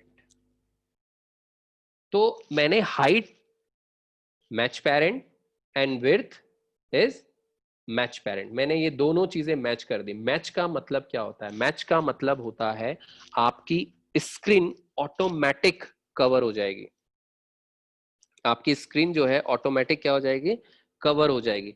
सपोज कैसे मैच पेरेंट करता क्या है, पहले आप ये समझो। सपोज ये मेरा ऐप है, इसको मैं किसके लिए डिजाइन कर रहा हूँ, इसको मैं मोबाइल के लिए डिजाइन कर रहा हूँ, एंड जैसे ही इस ऐप को मैं चलाता हूँ, सपोज ये बहुत सारे फोन्स हैं, फोन्स की स्क्रीन हैं, उनकी साइजेस हैं, राइट। मैं किसी सपोज मैं मैं टीवी पे चलाता हूँ, मैं इसी लेआउट को, ये जो लेआउट बना रहा हूँ, मैं इस लेआउट को टीवी पे चलाना चाहता हूँ, राइट। तो मैं कैसे चलाऊंगा यहाँ पे, तो इस पे मैं क्लिक करूंगा। सी देखो ऑटोमेटिक क्या हुआ, जैसे मैंने टीवी सेलेक्ट किया तो ऑटोमेटिक क्या हुआ, हाइट एंड विड्थ स्ट्रेच हो गई, किसके कंपैटिबल हो गई, टीवी के कंपैटिबल हो गई, राइट। अगर मैं वॉच पे चलाना चाहता हूँ, सपोज वॉच के लिए चलाना चाहता हूँ, सी ऑटोमेटिक देखो हाइट और विड्थ स्ट्रेच हो गई, राइट। मतलब जितनी स्क्रीन की साइज इसको मिलेगी, राइट, जितनी स्क्रीन को साइज इसको मिलेगी वो ऑटोमेटिक क्या हो जाएगा, स्ट्रेच हो जाएगा। तो कंपैटिबल बनाना सबसे इंपॉर्टेंट क्या होता है, हम एक डिजाइन बनाएं और उसको हर एक मोबाइल के कंपैटिबल बनाएं। तो कंपैटिबल बनाने के लिए आपको बेसिकली क्या यूज करना पड़ता है, मैच पेरेंट। और मैच पेरेंट क्या करता है, ऑटोमेटिक जितनी उसको स्क्रीन की साइज मिलेगी ऑटोमेटिक वो क्या करेगा, उतनी उतनी साइज वो कवर कर लेगा। सपोज ये ऐप मैं टैबलेट में डालता हूँ, तो टैबलेट में जैसे इंस्टॉल करूंगा तो टैबलेट की स्क्रीन तो बहुत बड़ी होती है मोबाइल से, तो ऑटोमेटिक क्या करेगा, वो स्क्रीन स्ट्रेच हो जाएगा ऑटोमेटिक वो पूरे स्क्रीन पे, क्योंकि मैंने हाइट और विड्थ क्या कर रखा है, मैच पेरेंट और मैच पेरेंट। तो मैच पेरेंट का मतलब होता है पूरा कवर करना, जितनी स्क्रीन की साइज को मिलेगी वो पूरा का पूरा कवर कर लेगा, राइट। तो ये मैच पेरेंट का काम होता है। लेकिन अगर यही मैंने फिक्स कर दिया, सपोज मैंने यहाँ पे 200 DP, DP is a density pixel, density pixel मैंने 200 डीपी डाल दिया, और विड्थ भी मैंने क्या कर दिया, सपोज 400 डीपी डाल दिया। अब देखो आप यहाँ पे हाइट और विड्थ कितना है, फिक्स हो गया है, मतलब मैंने फिक्स कर दिया हाइट और विड्थ, राइट। अगर मैं इसी ऐप को किसी भी अलग डिवाइसेस पे चलाऊं तो क्या ये कंपैटिबल होगा उसके, देखो यहाँ पे, अब देखो ये हाइट और विड्थ इतना, मतलब आपकी ये साइज पूरी खाली चली गई, बेकार चली गई, क्योंकि आपने हाइट और विड्थ फिक्स कर रखा है, इतना सा ही फिक्स कर रखा है। अगर मैं किसी और डिवाइस पे चलाता हूँ, सपोज मैं वॉच पे चलाता हूँ, अगेन देखो आप, आपकी हाइट और विड्थ इतनी सी है बस, ठीक है, बाकी का गायब हो गया। तो कहने का मतलब क्या हुआ, अगर आप हार्ड कोड करते हो, हार्ड कोड करने से क्या नुकसान है ये आपको दिख रहा है। अगर आप हार्ड कोड करोगे तो आपका जो जो भी डिजाइन आप कर रहे हो वो हर एक स्क्रीन के कंपैटिबल नहीं होगा। अगर आप हर एक स्क्रीन के कंपैटिबल बनाना चाहते हो ऐप, तो हम कोशिश करेंगे कि कम से कम हम हार्ड कोड करें। ऐसा नहीं होता डेवलपमेंट में कि हम हार्ड कोड करते ही नहीं है, करते हैं, लेकिन हर जगह आप हार्ड कोड नहीं कर सकते हो, राइट। तो सपोज यहाँ पे मैंने यहाँ लिखा मैच पेरेंट, मैं हार्ड कोड नहीं करना चाहता अपने इस हाइट और विड्थ को, मैच पेरेंट, तो मैंने मैच पेरेंट डाल दिया, और मैं वापस से अपने मोबाइल पे आ जाता हूँ। मैं मोबाइल किस में, तो होप सो आपको मैच पेरेंट समझ में आया होगा कि मैच पेरेंट कैसे काम करता है। मैच पेरेंट बेसिकली हम क्यों यूज करते हैं, कंपैटिबल बनाने के लिए। मैच पेरेंट का काम क्या होता है, जितनी स्क्रीन की साइज को मिलेगी वो ऑटोमेटिक उतना कवर कर लेगा, राइट। तो इस अब देखिए यहाँ पे क्या हुआ, आपको ये तो पता ही है, लीनियर लेआउट, ये टैग स्टार्ट हुआ और ये टैग हमारा क्लोज हो गया। एंड यहाँ पे आपको दिख रहा होगा ये एट्रीब्यूट्स होते हैं, इसको क्या बोलते हैं हम, एट्रीब्यूट्स। अपने HTML पढ़ा होगा तो HTML में आपने देखा होगा एट्रीब्यूट्स होते हैं, तो यहाँ भी बहुत सारे एट्रीब्यूट्स होते हैं। देखो आप, बहुत सारे एट्रीब्यूट्स हैं। सी आप इतने एट्रीब्यूट्स याद नहीं कर सकते हो, कभी भी याद नहीं होंगे इतने सारे एट्रीब्यूट्स। जैसे जैसे आप काम करोगे, जैसे जैसे आप प्रैक्टिस करोगे, जैसे जैसे आप ऐप बनाओगे, आपको एट्रीब्यूट्स याद होते जाएंगे, आपको आते जाएंगे, राइट। अब मान लो मुझे ओरिएंटेशन देना है, ओरिएंटेशन भी एक एट्रीब्यूट है। कौन सा ओरिएंटेशन, आप अपने कंपोनेंट को कैसे अरेंज करना चाहते हो, वर्टिकली या हॉरिजॉन्टली, मैंने कहा वर्टिकली, तो मैंने वर्टिकल दे दिया है। तो मेरा जो ऐप है, जो भी बटन है, जो भी मैं यहाँ डालूंगा, इस स्क्रीन पे जो भी मैं डालूंगा उसको वो कैसे अरेंज करेगा, वर्टिकली अरेंज करेगा। अगर मैं यहाँ पे हॉरिजॉन्टली डाल देता हूँ तो वो कैसे यहाँ पे अरेंज करेगा, हॉरिजॉन्टली अरेंज करेगा, राइट। तो ये लीनियर लेआउट का ये इसकी खासियत है, लीनियर लेआउट की एक चीज है कि वो क्या करता है, कैसे अपने कंपोनेंट को अरेंज करेगा, लीनियरली या वर्टिकली, ओ सॉरी हॉरिजॉन्टली या वर्टिकली, राइट। अब पॉइंट इज, ये एट्रीब्यूट तो हमें समझ में आ रहा है कि लेआउट अंडरस्कोर हाइट एक एट्रीब्यूट है, लेआउट अंडरस्कोर विड्थ एक एट्रीब्यूट है, ओरिएंटेशन भी एक एट्रीब्यूट है। अगर मुझे बैकग्राउंड कलर चेंज करना हो तो वो भी एक एट्रीब्यूट है। बैकग्राउंड, सी बैकग्राउंड, बैकग्राउंड, बैकग्राउंड भी एक एट्रीब्यूट है, राइट। तो ये सारे एट्रीब्यूट्स हैं, बट ये एट्रीब्यूट्स आ कहाँ से रहे हैं, ये एट्रीब्यूट्स कहाँ है, किस जगह पे रखा हुआ है, इसका पाथ क्या है। तो नीचे देखो आप, सी ये आपको दिख रहा है, ये आपका पाथ है जहां पे आपका जो एट्रीब्यूट्स होते हैं वो सारे स्टोर्ड होते हैं। तो मैंने क्या किया, उस एट्रीब्यूट को कहाँ स्टोर कर लिया है, एक वेरिएबल में, और उस वेरिएबल का नाम क्या है, एंड्रॉइड। आप इस वेरिएबल का नाम कुछ भी लिख सकते हो, जैसे मैंने इस वेरिएबल का नाम लिख दिया SIRT फॉर एग्जाम्पल। मैंने SIRT इस वेरिएबल का नाम रखा है। मीन्स क्या हुआ, अब जितने भी एट्रीब्यूट्स हैं इसके अंदर वो कहाँ स्टोर्ड है, SIRT में। तो आप यूज इसमें से यहाँ पे क्या लिखोगे आप, SIRT। तो SIRT के अंदर ये आपके एट्रीब्यूट्स हैं, SIRT के अंदर आपके ये एट्रीब्यूट्स हैं, SIRT के अंदर आपके ये एट्रीब्यूट्स हैं। अब देखो आप, SIRT के अंदर सारे एट्रीब्यूट्स आ गए, जो एंड्रॉइड के अंदर थे पहले वो SIRT के अंदर आ गए। तो कहने का मतलब क्या हुआ, वो एट्रीब्यूट्स कहाँ स्टोर्ड है, वो एट्रीब्यूट्स आपके इस जगह पे स्टोर्ड है। तो आपने क्या किया, यहां से सारा डेटा निकाला, फेच किया और एक वेरिएबल में स्टोर किया, एंड उस वेरिएबल से आपने सारा डेटा, सारे एट्रीब्यूट्स निकाल के आप काम कर रहे हो, राइट। तो हमने अभी 3 एट्रीब्यूट्स देखे हैं सिर्फ, हाइट, विड्थ और ओरिएंटेशन, राइट। सपोज अब आप बोलते हो कि सर मुझे बैकग्राउंड में कलर सेट करना है, इसके इस स्क्रीन के बैकग्राउंड में कलर लगाना है, तो एक एट्रीब्यूट होता है बैकग्राउंड, राइट। अब कलर, याद करो आपने कलर कहीं मेंशन किया था, कलर डॉट XML में, राइट। अब आपने देखो यहाँ पे कलर्स आ गए, कलर डॉट XML। अब आप कौन सा कलर वहां पे यूज करना चाहते हो, ब्लू, ग्रीन, माई रेड, राइट। सपोज मैं कोई भी एक कलर, सपोज मैं माई रेड एक्सेस करना चाहता हूँ वहां पे, तो मैं अपनी कोडिंग में गया वापस, यहाँ पे सबसे पहले कहाँ जाना है, सबसे पहले @, कहीं जाने के लिए @ का साइन यूज किया जाता है। कहाँ पे है कलर, कलर के अंदर, और की, कौन से की को आप कॉल करना चाहते हो, तो रेड, माई रेड, क्लिक किया। जैसे ही मैंने यहाँ पे, ये देखो आप, आपका जो यहाँ पे स्क्रीन है, स्क्रीन का कलर, बैकग्राउंड कलर क्या हो गया, रेड, राइट। अगर मैं कुछ और कलर चाहता हूं तो मैं यहाँ पे ब्लू कर देता हूं, तो ये आपका ये स्क्रीन का कलर हो गया चेंज। अगर मैं कोई और कलर चाहता हूँ ग्रीन, तो ये आपका स्क्रीन का कलर चेंज हो गया, बिकॉज मैंने यहाँ पे क्या कर रखा था, कोड दे रखा था। यहाँ पे कलर के अंदर कोड्स है, ये कोड्स है जो कलर डिफाइन करता है, राइट। और ये की है जिसके थ्रू हम कॉल कर रहे हैं यहाँ पे। तो इस स्क्रीन पे कॉल करने के लिए मैं क्या यूज कर रहा हूँ, की, जो कि किसके अंदर है, कलर के अंदर है, राइट। तो मैं अगेन यहाँ पे माई रेड कर दूं कि मुझे रेड स्क्रीन चाहिए, तो ये रेड। तो आपका ये जो लेआउट है, ये जो आपकी स्क्रीन है, उसका जो बैकग्राउंड कलर है, मैंने क्या यूज कर लिया इसका, रेड।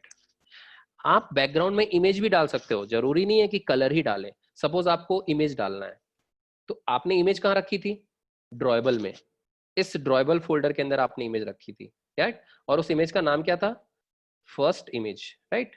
तो मैं जाता हूं, सबसे पहले कहां जाऊं, @ कहां, ड्रॉयबल, और उस इमेज का नाम क्या था, फर्स्ट इमेज।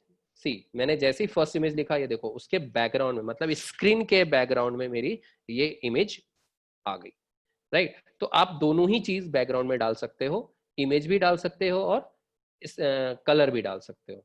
तो अगेन मैं यहाँ पे Ctrl+Z कर देता हूँ एंड रेड कलर ले लेता हूँ।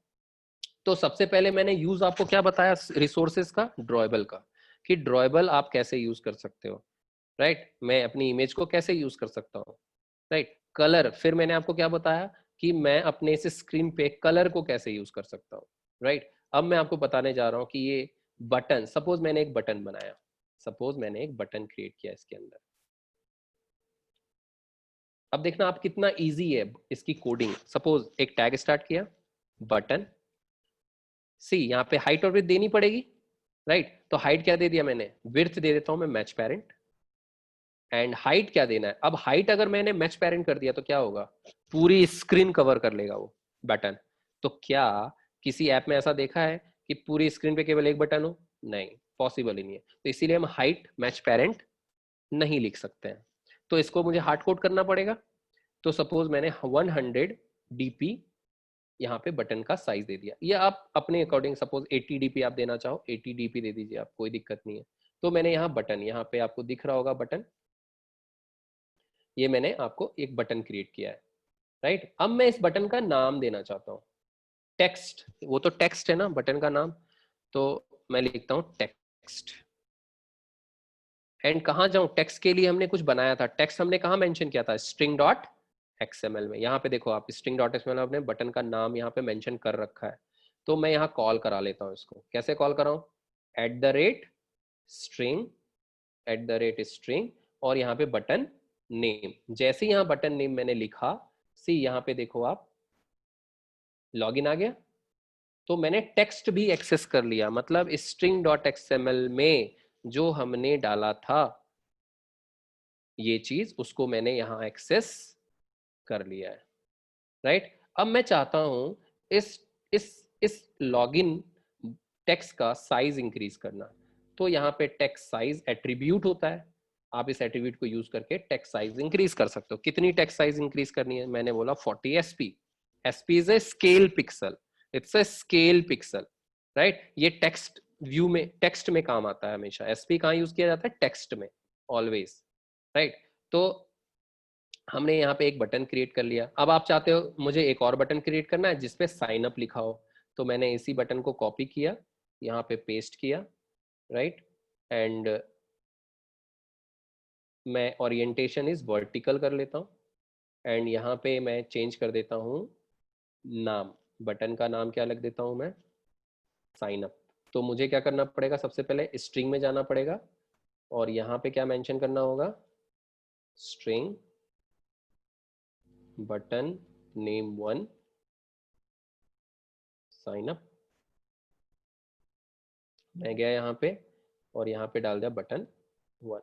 तो यहाँ पे साइन अप स्क्रीन बन गई। यहाँ पे दो बटन बन गए, लॉगिन और साइन अप। इसी तरह से आप मल्टीपल स्क्रीन बना सकते हो, कोई प्रॉब्लम नहीं है। सपोज आपने बोला मुझे कैमरा ओपन करना है, तो मैं स्ट्रिंग डॉट एक्सएमएल में गया, एक और बटन का नाम देता हूँ स्ट्रिंग नेम माय कैमरा, और यहाँ पे लिखता हूँ कैमरा। एंड यहाँ जाते हैं, यहाँ पे अगेन हम कॉल कर देते हैं माय कैमरा, राइट। तो अल्टीमेटली क्या हो रहा है? हम यहाँ पे डिजाइन करते जा रहे हैं, राइट, बटन्स बनाते जा रहे हैं, और अरेंज करने का काम कौन कर रहा है? अरेंज करने का काम लीनियर लेआउट कर रहा है। उसको मैंने कैसे बोला है अरेंज करने के लिए? उसको मैंने बोला है वर्टिकली अरेंज करने के लिए। आपके अंदर जितने भी कंपोनेंट्स होंगे उसको आपको वर्टिकली अरेंज करना है, राइट। तो होप सो आपको ये डिजाइन समझ में आया होगा, ये कोड समझ में आया होगा कि किस तरह से हम इसको डिजाइन कर सकते हैं, ठीक है। अब सपोज मुझे एक और स्क्रीन क्रिएट करनी है, सपोज मुझे एक और स्क्रीन क्रिएट करनी है, तो इसी लेआउट पे हम राइट क्लिक करेंगे, न्यू में जाएंगे, एंड लेआउट रिसोर्स फाइल में जाएंगे, एंड यहाँ पे स्क्रीन का नाम देंगे। तो यहाँ पे मेरा sign up screen, my sign up, small letter sorry, sign up screen, and okay. तो जैसे ही मैंने यहाँ पे अपने एक और स्क्रीन बनाई इसी लेआउट के अंदर, आप कितनी भी स्क्रीन बना सकते हो। एंड अब यहाँ पे देखते हैं, जब हमने स्क्रीन बनाई है तो ये कैसा आया? ब्लैंक, खाली। और जो हमने पहले स्क्रीन बनाई थी उसमें हमने बहुत सारे काम किए थे, यहाँ पे बटन्स वगैरह हमने डाला, बटन डिजाइन किया, राइट। ऐसा नहीं है कि आप बटन को बहुत अच्छा अट्रैक्टिव बना सकते हो, और अट्रैक्टिव बना सकते हो इस बटन को, राइट। जैसे मैं यहाँ पे मैं कोशिश करता हूँ यहाँ डिजाइन करने की, इस पे बटन एक और हम, सपोज मैं यहाँ पे एक टेक्स्ट व्यू लेता हूँ टेक्स्ट शो करने के लिए। मैं अब यहाँ पे बटन ना लेके टेक्स्ट ले रहा हूँ टेक्स्ट शो करने के लिए, उसको बोलते हैं टेक्स्ट व्यू। अगर आप कोई टेक्स्ट शो करना चाहते हो तो उसको हम टेक्स्ट व्यू यूज करेंगे। और इसकी हाइट में दे देता हूँ, सपोज फिक्स कर देता हूँ 100 dp। तो यहाँ जो हाइट है वो क्या हो जाएगा? फिक्स हो जाएगा। एंड यहाँ पे मुझे कोई भी टेक्स्ट लिखना है सपोज, तो मैं कैसे लिख सकता हूँ? टेक्स्ट, टेक्स्ट कहाँ है ऑलरेडी मेरा? स्ट्रिंग में, स्ट्रिंग, और नाम क्या है मेरा? माई लेबल, तो मैंने यहाँ माई लेबल दे दिया, तो ये टेक्स्ट शो हो रहा है बट बहुत छोटा हो रहा है, मैं इसकी साइज इंक्रीज करना चाहता हूँ। टेक्स्ट साइज मैंने इंक्रीज करी, टेक्स्ट साइज इस कितना 60 SP कर देता हूँ मैं। अब देखो जैसे 60 SP किया, क्या हुआ? आधे जो टेक्स्ट हैं वो नीचे चले गए, शो नहीं हो रहे, विजिबल नहीं हो रहे। क्यों? क्योंकि आपने यहाँ पे हाइट को हार्ड कोड कर रखा है, 100 DP कर रखा है। अगर उससे ज्यादा टेक्स्ट आएगा तो वो शो नहीं होगा। तो इसके लिए क्या करना चाहिए? तो इसको कंपैटिबल बनाने के लिए क्या करना चाहिए? तो इसको कंपैटिबल बनाने के लिए आपको ये हाँ हार्ड कोड ना करके रैप कंटेंट यूज करना चाहिए। क्या यूज करना चाहिए? Wrap content. रैप कंटेंट का काम क्या होता है? वो उतनी ही साइज लेता है जितनी उसको नीड है, राइट? अब मैं इसके अंदर मान लो बहुत ज्यादा डेटा डाल दूं, फॉर एग्जांपल मैंने इसके अंदर और डेटा डाल दिया, तो ये ऑटोमेटिक क्या करेगा? उतनी ही साइज लेगा। मैंने यहाँ डेटा डाला, कुछ मैंने यहाँ डेटा डाला, अब मैं देखता हूँ जाके स्क्रीन पे, सी ऑटोमेटिक जितना डेटा, सपोज सर्वर है, फॉर एग्जांपल सर्वर है, अब सर्वर से कितना डेटा आ रहा है ये मुझे तो नहीं पता। अगर मैंने इस टेक्स्ट व्यू की साइज फिक्स कर दी तो मेरा तो लिमिटेड डेटा शो होगा। अगर मुझे अनलिमिटेड डेटा शो कराना है तो कभी भी हम टेक्स्ट व्यू की साइज फिक्स नहीं कर सकते, इवन किसी की भी साइज फिक्स नहीं करनी चाहिए, राइट? तो उसकी जगह पे मैंने क्या यूज कर लिया? Match wrap content. तो रैप कंटेंट क्या होगा? जितना डेटा होगा उतना वो कवर करेगा स्क्रीन, राइट? तो ये दो टर्म्स बहुत इंपॉर्टेंट है डिजाइन में। अगर आपको एंड्रॉयड एप्लीकेशन डिजाइन करना है तो ये दो चीज बहुत इंपॉर्टेंट होता है। First is match parent and second is wrap content. ये दोनों ही कंपैटिबल बनाने के लिए यूज किया जाता है, मैच एंड रैप। तो ये आपको ध्यान देना है, अगर आपको एंड्रॉयड एप्लीकेशन बनाना है तो मैच पेरेंट और रैप कंटेंट का सबसे ज्यादा यूज करना है, ना कि हार्ड कोड। हार्ड कोड हम लोग अवॉइड करते हैं बेसिकली, कि अवॉइड, लेकिन ऐसा नहीं होता कि हम कंप्लीटली अवॉइड करते हैं, कहीं ना कहीं हमें हार्ड कोड भी करना पड़ता है, राइट? तो इस वजह से, तो यहाँ पे अब मैं चाहता हूं कि इस टेक्स्ट का कलर चेंज करना, फॉर एग्जांपल मैं टेक्स्ट का कलर के चेंज करना चाहता हूँ, टेक्स्ट कलर। तो कलर क्या रखना है? सपोज मैं रेड कलर रखना चाहता हूँ अगेन, तो मैं माय रेड सेलेक्ट कर लेता हूँ। तो यहाँ देखो टेक्स्ट का कलर क्या हो गया? रेड हो गया, जो आपको दिख रहा है यहाँ पे। आप इवन टेक्स्ट का जो फॉन्ट है वो चेंज कर सकते हो। मतलब जितने भी हमने HTML में हमने सीखा है या HTML पे हम काम करते हैं, वो सारी चीजें यहाँ पे हम यूज कर सकते हैं, यहाँ पे हम अप्लाई कर सकते हैं। तो ये तो था डिजाइन पार्ट। होप सो आपको डिजाइन पार्ट क्लियर हुआ होगा, राइट? तो हमने ये डिजाइन पार्ट कंप्लीट कर लिया है। मैंने आपको डिजाइन पार्ट सिखाया है कि किस तरह से आप बिना ड्रैग एंड ड्रॉप किए, किस तरह से आप डिजाइन कर सकते हो अपने ऐप को, राइट? अब ये RES कंप्लीट हो चुका है। ये RES फोल्डर, अभी तक जो हम पढ़ रहे थे वो कौन सा फोल्डर था? RES folder. और इस RES फोल्डर में हमने क्या पढ़ा था? Drawable, layout, mipmap and values. मैं एक बार और रिपीट कर देता हूँ। ड्रॉएबल में हम क्या स्टोर करते हैं? इमेजेस। लेआउट में हम क्या स्टोर करते हैं? स्क्रीन्स। जितनी भी स्क्रीन्स आप बनाओगे वो कहाँ बनाओगे? लेआउट्स के अंदर। मिप मैप में क्या होता है? आइकन्स। जितनी भी आइकन्स बनती है ना, आइकन तो एक ही होता है, मल्टीपल तो हो नहीं सकता, इसीलिए हम एक आइकन क्रिएट करते हैं, वो भी कहाँ? मिप मैप में। वैल्यूज के अंदर क्या होता है? दो चीजें मैंने आपको पढ़ाई है, वैसे तो होते हैं बहुत सारी चीजें, बट मैंने जो आपको बताई है उसमें दो चीजें, color.xml और string.xml। That's it. कलर में हम क्या मेंशन करेंगे? कलर्स। और स्ट्रिंग में हम क्या मेंशन करेंगे? स्ट्रिंग। ये आपका डिजाइन पार्ट था। ये डिजाइन पार्ट ओवरऑल कंप्लीट है। अब हम नेक्स्ट फोल्डर की तरफ मूव करते हैं और उस फोल्डर का नाम है जावा फोल्डर, राइट? जावा फोल्डर। तो यहाँ पे जब हम जावा फोल्डर को ओपन करते हैं तो यहाँ पे देखो आपके थ्री यहाँ पैकेजेस हैं। First is blank, right? यहाँ पे दो और पैकेजेस है नीचे। आपको इन दोनों पैकेज से कोई भी काम नहीं करना है, क्योंकि ये दोनों पैकेजेस से हमारे टेस्टर्स काम करते हैं, टेस्टिंग पर्पस से बेसिकली हम इसको यूज करते हैं। हमें डेवलपर्स को इस पे काम नहीं करना है। डेवलपर्स को किस पे काम करना है? इस फर्स्ट वन पे, राइट। अब जैसे आपको मैंने स्टार्टिंग में ही बताया था व्हाट इज पैकेज, तो मैंने आपको कहा था package is the collection of classes and interfaces. तो ये पैकेज है, पैकेज के अंदर हम क्या डालेंगे? पैकेज के अंदर हम डालेंगे क्लासेस। तो जितनी भी क्लासेस आप डिजाइन करने वाले हो, जितनी भी क्लासेस आप बनाओगे, वो कहाँ मेंशन करोगे? इस पैकेज के अंदर। तो सपोज एज्यूम करते हैं कि मैं यहाँ पे एक पैकेज क्रिएट करता हूँ, सॉरी मैं एक क्लास क्रिएट करता हूँ इस पैकेज के अंदर। तो इस पे राइट क्लिक किया, new Java class, Java class and class का नाम, यहाँ पे कोई भी क्लास का नाम आप दे सकते हो। यहाँ पे आप कैपिटल लेटर दे सकते हो क्योंकि ये क्लास है ना कि XML। माय लॉगिन एक्टिविटी, मैंने अपनी क्लास का नाम दिया है माय लॉगिन एक्टिविटी। ये आपका एक क्लास बन गया, राइट। और ये क्लास कहाँ पे है? इस पैकेज के अंदर, राइट। आप एक और क्लास बना लेते हैं हम, Java class my sign up activity. यहाँ पे एक और क्लास बन गई आपकी साइन अप एक्टिविटी। यहाँ पे दो क्लासेस है, राइट। अब सबसे इंपॉर्टेंट क्या है? अब जैसे जावा में क्या होता है, सबसे पहले पेरेंट क्लास की बात होती है। यहाँ पे हमारे जावा में जो पेरेंट क्लास होता है वो ऑब्जेक्ट क्लास है, राइट। तो यहाँ पे एंड्रॉयड में जो पेरेंट क्लास होता है वो होता है ऐप कॉम्पैक्ट एक्टिविटी क्लास। इस क्लास को हम पेरेंट क्लास बोलते हैं।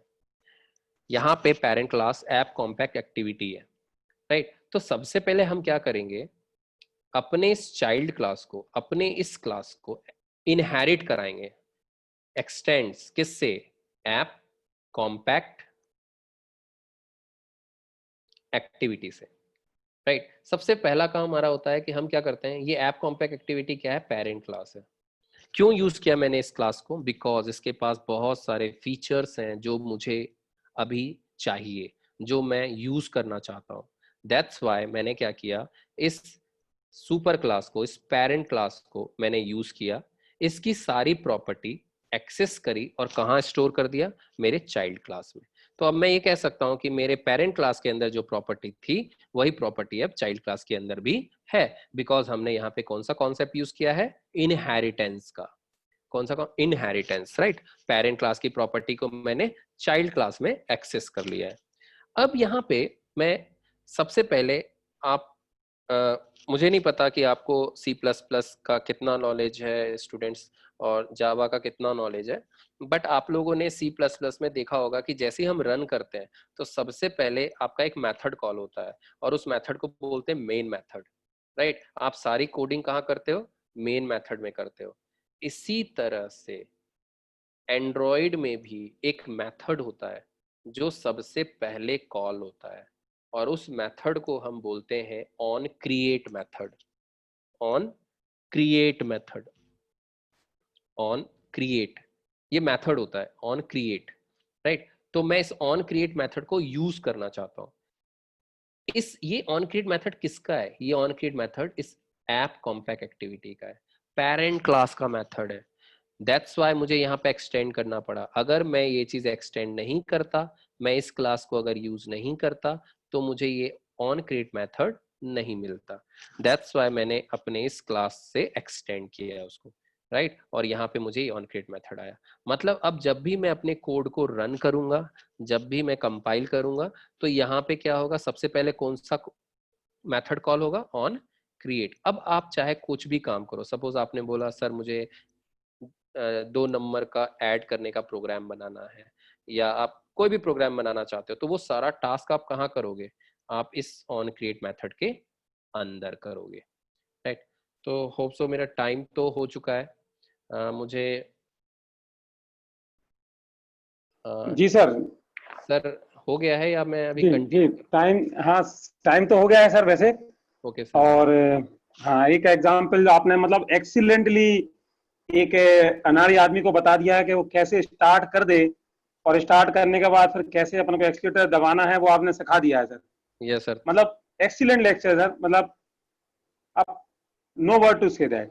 थैंक यू, और थैंक अभी यू मैंने सर। चैट बॉक्स को भी चेक किया था, everyone was written that it was excellent and students are demanding for your recorded video। तो अगर Okay, आपने sir. YouTube पे इसको लिंक कर दिया है, शेयर किया है, तो Yes, शेयर sir. जरूर करिएगा, लिंक तो मैं बच्चों को शेयर कर दूंगा। बिल्कुल सर, बिल्कुल सर, 100% जी सर। जी, तो जी सर, बच्चों भी सुन सकते हैं। बिल्कुल तो sir. Thank you very much sir for have a nice lecture, nice session. Thank you sir, thank you sir. Deepika ma'am, please share the screen of the certificate. Sure, sir. In the validity session, I want to share a certificate। चूंकि अब corona के कारण हम sir को by hand नहीं दे पा रहे हैं, तो the certificate of appreciation will be shared on the screen to the sir. और कोरोना ने अगर देखा जाए तो हम लोगों को सुनने की आदत तो डाल दी है। वेबिनार जो कह रहे हैं हम, we are able to listen now the different lectures on the YouTube. और सुनने की जो हैबिट हम लोग को मिल गई है, सीखने की हैबिट जो हमें मिल गई है इंटरनेट से, वो बढ़ा दी है। So thank you shilajit sir. Thank you sir. Thank you to the all participants who have attended the webinar। और विद इन 24 आवर्स आप सब लोगों को सर्टिफिकेट आपके पास पहुंच जाएंगे। और